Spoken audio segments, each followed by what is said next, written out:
Friends, welcome back to my YouTube channel. कैसे हैं आप सभी? आई होप आप सभी अच्छे होंगे। तो फ्रेंड्स, आज हम बात करेंगे राज फैमिली के बारे में, नेहा आशीष तिवारी के बारे में, सुमित महल के बारे में, आखिर पूरी कंट्रोवर्सी परिवार के बारे में आज हम बात करते हैं। तो फ्रेंड्स, यहाँ पर हम बात करेंगे कि आखिर मनीषा ने जो कल कम्युनिटी पोस्ट डाला तो उसका क्या मतलब था, क्यों वो ऐसा कम्युनिटी पोस्ट में बोल रही थी कि मतलब उसको कोई ना कोई दुख है जो अभी भी वो अपने अंदर सह रही है और इस दुख से बाहर नहीं निकल पा रही है।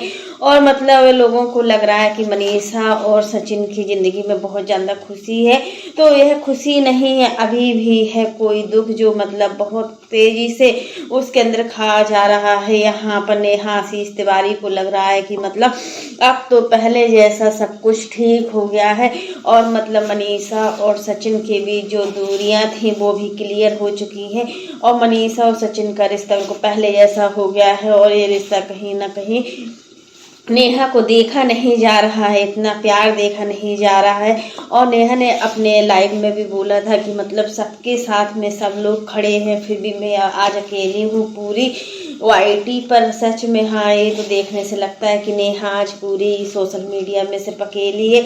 यहाँ तक कि उसकी फैमिली का भी उसके साथ इतना सपोर्ट नहीं दिख रहा है जितना सपोर्ट की फैमिली का पहले दिखाई देता था। बट होता है ना कि जब हम किसी चीज़ को गलत करते हैं ना तो हमारा साथ भी सब कोई छोड़ देता है, क्योंकि देखिए सच तो सच होता है और सच कभी छुपता नहीं है। तो आज तक भी नहीं छुपा है तो आज कैसे छुप जाता है। और यहाँ पर जो नेहा का सच था वो दुनिया के सामने आना ही था कि कैसे ब्लॉगिंग के माध्यम से लोग दूसरों की ज़िंदगी में घुसते हैं और सच में दूसरों की ज़िंदगी बिल्कुल तबाह कर देते हैं। यह एक अच्छा खासा एग्जाम्पल है यहाँ पर ये सब चीज़ें बताने का। इसलिए नेहा की मतलब जो लाइव में सुना होगा सचिन मनीषा ने, उसी अकॉर्डिंग मतलब अभी, क्योंकि देखिए नेहा की शादी नेहा ने तोड़ी है कि सुमित महल ने तोड़ी है। नेहा ने तो अपने लाइव में बताया था कि नेहा ने इस शादी को तोड़ा है। बट कई लोगों का कहना है, कई लोगों का क्या सभी का कहना है कि ये शादी नेहा की तरफ से नहीं टूटी है बल्कि सुमित महल ने ही नेहा की ऐसी करतूतों की वजह से सगाई को तोड़ा है। अब वो नेहा के साथ शादी नहीं करेंगे, एक ऐसी शादी जो मतलब शादी होने से पहले ही ख़त्म हो गई हो। मतलब इस तरीके के इनके परिवार वालों को क्या झटका लगा होगा, इन सब चीज़ों में नेहा का क्या रिएक्शन होगा। यही चीज़ें होती हैं ना कि हमें बहुत सोच समझ कर सोशल मीडिया पर अपनी चीज़ों को शेयर करना चाहिए।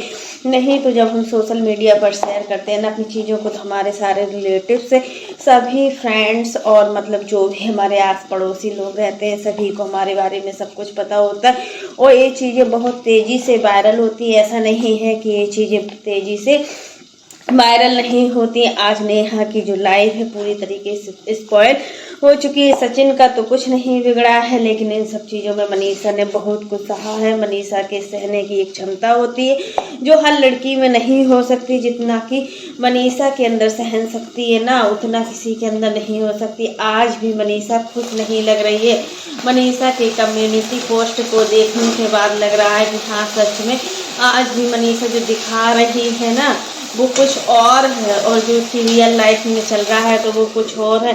क्योंकि इससे साफ साफ पता चलता है कि मतलब जो रियल लाइफ में हो रहा है वो अपना रियल लाइफ में दिखाना नहीं चाहती या क्या है, या नेहा को जेलस कराना चाहती है। लेकिन उसकी बातों से अब लग रहा है कि मतलब वो किसी को इतना दुख नहीं दे सकती है। देखिए किस्मत होती है हर किसी की और यहाँ पर मनीषा की किस्मत में शायद ये सब कुछ लिखा ही हो। इतना सब कुछ कंट्रोवर्सी हुई है, सब कुछ हुआ है, इसमें 2 परिवारों क्या 3-3 4-4 परिवारों की बदनामी हुई है। और यहाँ पर आंटी जी तो अभी बहुत ज़्यादा खुश लग रही हैं। आंटी जी का बोलना है कि जिस लड़की ने उनकी बहू को खून के आंसू रुलाया हो उस लड़की को मैं कैसे छोड़ सकती हूँ। और मतलब सच में हाँ ये तो है, जब नेहा और सचिन साथ में रहते थे तब उस समय मनीषा के दिल से पूछो मनीषा के दिल पर क्या बीतती होगी। मनीषा तो अपना किसी से दुख दर्द भी नहीं बता सकती थी, किसी को कुछ बोल भी नहीं सकती थी और यहाँ पर पूरा फ़ायदा उठाया जाता था मनीषा की कमजोरी का। तुम तो कमज़ोर हो, तुम तो ऐसी हो, तुम तो कामचोर हो, मतलब तुम इतना कुछ नहीं करती। अगर सचिन जैसा पति होता तो मैं उसके पैर धुलकर पीती। ये सब चीज़ें बताया हुआ है, सब चीज़ें मतलब नेहा आशीष तिवारी ने खुद बोला हुआ था सचिन से, और मतलब लाइव में भी देखा हुआ था, इनकी चैट में भी देखा हुआ था। यहाँ पर सबसे ज़्यादा राज परिवार में जिसकी खुशी का कोई ठिकाना नहीं है, क्योंकि सच की जीत होती है और कहीं ना कहीं एक बार सच फिर से जीत गया है, और जीतना भी चाहिए, क्यों नहीं जीतना चाहिए, क्योंकि सच कभी झूठा होता ही नहीं है। और यहाँ पर मनीषा की पूरी तरीके से जीत होती है। और अब देखिए क्या प्लान होने वाला है आखिर। मतलब सुमित महाल ऐसा नहीं है, मतलब कितनी सारी चीज़ें छुपाई गई हैं। सुमित ने बोला था सचिन को अपना पक्ष लाने के लिए सोशल मीडिया पर, बट सुमित को ये सब नहीं पता था कि सचिन इस तरीके से किसी औरत की सच को सामने लाएंगे, किसी औरत की इज्जत को इस तरीके से उछालेंगे। उनको इस सच में बिल्कुल भी पता नहीं था, क्योंकि सुमित आप लोग समझ ही सकते हैं कि बहुत ही अच्छी फैमिली से बिलोंग करते हैं, और उनका उद्देश्य किसी भी लड़की की ज़िंदगी से खेलना नहीं है। और जो लड़की मतलब बहुत परेशान थी पहले से, लेकिन होता है ना कि कुछ ना कुछ चीज़ें होती हैं जो हमारी लाइफ को पूरी तरीके से स्पॉइल कर देती हैं। यहाँ पर अगर आज मनीषा और नेहा के साथ ये सब चीज़ें ना होता तो फिर मनीषा की लाइफ भी स्पॉइल होने से बच जाती, लेकिन मनीषा की गलती की वजह से ही आज मनीषा की छोटी छोटी हरकतों की वजह से ही ये सब चीज़ें हुई। अगर मनीषा पहले से ही सचिन को रोक कर रखती और मतलब उसको इतना नेहा के साथ इन्वॉल्व नहीं होने देती तो शायद आज ये दिन भी नहीं देखना पड़ता। लेकिन कुछ बोल नहीं सकते इन सब चीज़ों को लेकर। लेकिन अब जो है मनीषा और सचिन की ज़िंदगी में खुशियाँ आई हैं, तो क्या ये खुशियाँ फिर से रह पाएंगी? हमें नहीं लगता है कि ये खुशियाँ फिर से रह पाएंगी, क्योंकि नेहा और सुमित की शादी अगर टूटी है, अगर नेहा सुमित महाल ने नेहा से शादी करने के लिए इनकार कर दिया है ना, तो कहीं ना कहीं अब मनीषा को इन सब चीज़ों का भुगतान करना ही होगा। नेहा इतनी सीधी नहीं है कि वो चुप रहने वाली इसमें से एक हो, और वो चुप रहकर बैठे, वो चुप नहीं रहेगी। ये तो आप लोग देख ही सकते हैं, को सोच समझ सकते हैं कि नेहा अब इन सब चीज़ों में चुप नहीं रहेगी। वो लड़ेगी, हर चीज़ करेगी, और दुनिया के सामने मनीषा को मतलब झुकाएगी भी। अब मनीषा को ही है कि मतलब बहुत ही सतर्क रहने की ज़रूरत है। अगर मनीषा फिर से नेहा के जाल में फंसती है ना, तो अब नेहा के जाल से मनीषा को कोई नहीं निकाल सकता है, चाहे सचिन कितने भी मनीषा के साथ हो। फिर सचिन का तो कुछ बोल ही नहीं सकते कि कब एक किसके उसमें पड़ जाए। इनको तो कुछ नहीं, कोई भी इनसे थोड़ा सा मीठा बोल देता है उसी के पीछे ही पड़ जाते हैं। और फिर यहाँ पर मतलब सचिन ने भी बहुत बढ़िया गलती की है। ऐसा नहीं कि सचिन की कोई गलती नहीं है, जितनी गलती नेहा की है तो उससे थोड़ा गलती हम समझ सकते हैं सचिन की है, लेकिन सचिन की गलती तो है, ऐसा नहीं है कि सचिन की गलती नहीं है। तो फ्रेंड्स आप लोग क्या कहेंगे? आज के लिए बस इतना ही। तो फ्रेंड्स कैसा लगा आपको मेरा वीडियो पसंद आए तो लाइक कर देना, और अगर आप चैनल पर न्यू हो तो चैनल को सब्सक्राइब करना ना भूलना। फिर मिलते हैं नेक्स्ट वीडियो में। और फ्रेंड्स आप लोग कमेंट बॉक्स में ज़रूर बताना कि मतलब अब क्या होने वाला है। अगर मनीषा इस तरीके की कम्युनिटी पोस्ट डालती है, इस तरीके का बोलती है, तो सच में क्या वो रियल लाइफ में अभी भी दुखी है? क्या वो अपनी रियल लाइफ से बिल्कुल खुश नहीं है, या उसके साथ भी अभी सचिन अच्छे से बिहेव नहीं कर रहा है? क्योंकि सचिन को पता चल चुका है कि अब नेहा और सुमित की सगाई टूट चुकी है। अब क्या फिर से सुमित को छोड़ने के बाद क्या सचिन फिर से नेहा को अपनाएगा, या क्या करने वाला है? अभी कुछ कह भी नहीं सकते इन सब चीज़ों को लेकर, और मतलब बोलना भी ठीक नहीं है कि अभी क्या होने वाला है। लेकिन राज फैमिली की जो परेशानियां हैं वो दिन पर दिन बढ़ती ही जा रही हैं। परेशानियां ख़त्म होने का नाम ही नहीं ले रही हैं। सच में इस फैमिली को और कितना स्ट्रगल करना पड़ेगा। यहाँ पर सारे क्रिएटर्स भी इनके घर पर आ गए हुए हैं सचिन मनीषा के, जिसमें सृष्टि, आयुष हैं, अमित किट्टू जायसवाल हैं, पूजा रुद्र हैं, और मतलब एक दो यूट्यूबर्स और भी आए हुए इनके घर में। पूजा है, पूजा तो रखनी ही चाहिए, क्योंकि इतना सब कुछ होने के बाद पूरा मतलब ताश नाश हो गया है। मनीषा कितने दिन से परेशान है इन सब चीज़ों को लेकर,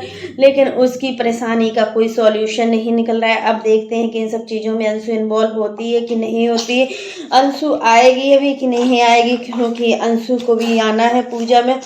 तो देखिए अब क्या होता है आगे का मैटर। तो फ्रेंड्स यहाँ पर यही कहेंगे कि सचिन की वजह से आज कितने घर बर्बाद हुए। सचिन और नेहा की वजह से बहुत सी जिंदगियां बर्बाद हुई हैं। सुमित महल ने कितने सपने सजाए होंगे सच में नेहा के साथ शादी करने के लिए, क्योंकि देखिए नेहा के साथ शादी करने का उनका एक ही उद्देश्य था कि अगर किसी को हेल्प की ज़रूरत है, अगर किसी भी लड़की को हेल्प की ज़रूरत होगी तो मैं उसी के साथ शादी करूँगा। लेकिन यहाँ पर हेल्प क्या, उल्टा ही सुमित महल की जिंदगी के साथ इतना बड़ा धोखा हो गया है। और उनकी माँ ने भी सुमित को समझाया था कि तुम इस लड़की से शादी नहीं करोगे, तुम्हारे लिए तो लड़कियों की लाइन ही लग जाएगी। बट इन्होंने अपनी माँ की एक भी बात नहीं सुनी और माँ को कुछ समझा ही नहीं। लेकिन एक माँ होती है ना, अपने बच्चे के प्यार में झुक जाती है। वही सब चीज़ें इस माँ के साथ भी हुआ और वो खुश हो गई। और नेहा की खुशी में, सुमित की खुशी में बहुत ज़्यादा खुश थी। और मतलब सबसे ज़्यादा दुख होता है तो तासी का होता है क्योंकि तासी ने अपनी लाइफ में बहुत ज़्यादा दुख देखा है। इस लड़की ने इतना कुछ देखा है कि मतलब अब वो किसी भी चीज़ को बर्दाश्त नहीं कर सकती है। और मतलब उससे कितना छुपाया जाएगा कि मतलब क्या हुआ है, कैसे हुआ है। एक माँ की वजह से आज एक बेटी को अपने पापा का प्यार नहीं मिल पा रहा है। और बेटी कितना उदास भी हो गई। जब बच्चे इस तरीके का माहौल देखते हैं ना तो उनके माइंड में वही सब कुछ घूमता है, क्योंकि बच्चे मन के सच्चे होते हैं और बच्चों को किसी के प्रति ना ईर्ष्या होती है ना कुछ होता है। वो तो अपने खेल में खुश होते हैं, उनको खाने के लिए दे दिया जाए तो खाते हैं। और वही सब जो एटमॉस्फेयर देखते हैं। लेकिन जो एटमॉस्फेयर का बहुत ज़्यादा माहौल पड़ता है, अगर बच्चे अच्छा एटमॉस्फेयर देखते हैं तो उनके बच्चे आगे बढ़ते हैं। और जिनके बच्चे अच्छा एटमॉस्फेयर नहीं देखते हैं तो उनके बच्चों को बहुत सारी परेशानियों का सामना करना पड़ता है। यही सब चीज़ें यहाँ पर तासी के साथ हो रहा है। इन सभी चीज़ों में जो पिसे हुए हैं वो 3 लोग हैं। सबसे पहले हम बात करते हैं मनीषा की। मनीषा ने इन सब चीज़ों में बहुत ज़्यादा दुख झेला हुआ है। अब वो किसी और दुख को नहीं झेल सकती है। और सुमित महल, उनकी तो लाइफ शुरू होने से पहले ही ख़त्म हो चुकी है। और तीसरे नंबर में है तासी। तासी ने क्या क्या सपने देखे थे अपने पापा के लिए, अपने दादी के लिए, अपनी बुआ के लिए, वो सारे सपने एक पल में ही टूट गए। अब ये रिश्ता किसी भी हालत में नहीं हो सकता। इतना सब कुछ देखने के बाद लग रहा है कि अब कोई भी घर नेहा को अपनी बहू नहीं बनाएगा। और मतलब यही चीज़ें होती हैं कि रिश्तों को बहुत सोच समझ कर जोड़ना चाहिए, नहीं तो आगे चलकर यही रिश्ते हमारी लाइफ में बहुत ज़्यादा दुख देते हैं। ये कहोगे पहले सच्चाई का पता चल गया, अगर बाद में सच्चाई का पता चलता ना तो घुट घुट कर कितनी जिंदगियां बर्बाद हो चुकी होती हैं, तो आप लोग अंदाज़ा भी नहीं लगा सकते। अगर यही सच सचिन बाद में लाता ना तो सच में सुमित महल की लाइफ पूरी तरीके से स्पॉइल हो जाती और सुमित महल की ज़िंदगी को ख़राब होने से कोई नहीं बचा सकता। लेकिन ऊपर वाले के यहाँ न्याय है, वो जो भी चाहता है अच्छा चाहता है और अच्छा ही करता है। तो फ्रेंड्स आज के लिए बस इतना ही। वीडियो पसंद आए तो लाइक कर देना और अगर आप चैनल पर न्यू हो तो चैनल को सब्सक्राइब करना ना भूलना। फिर मिलते हैं नेक्स्ट वीडियो में, तब तक के लिए bye, take care all of you.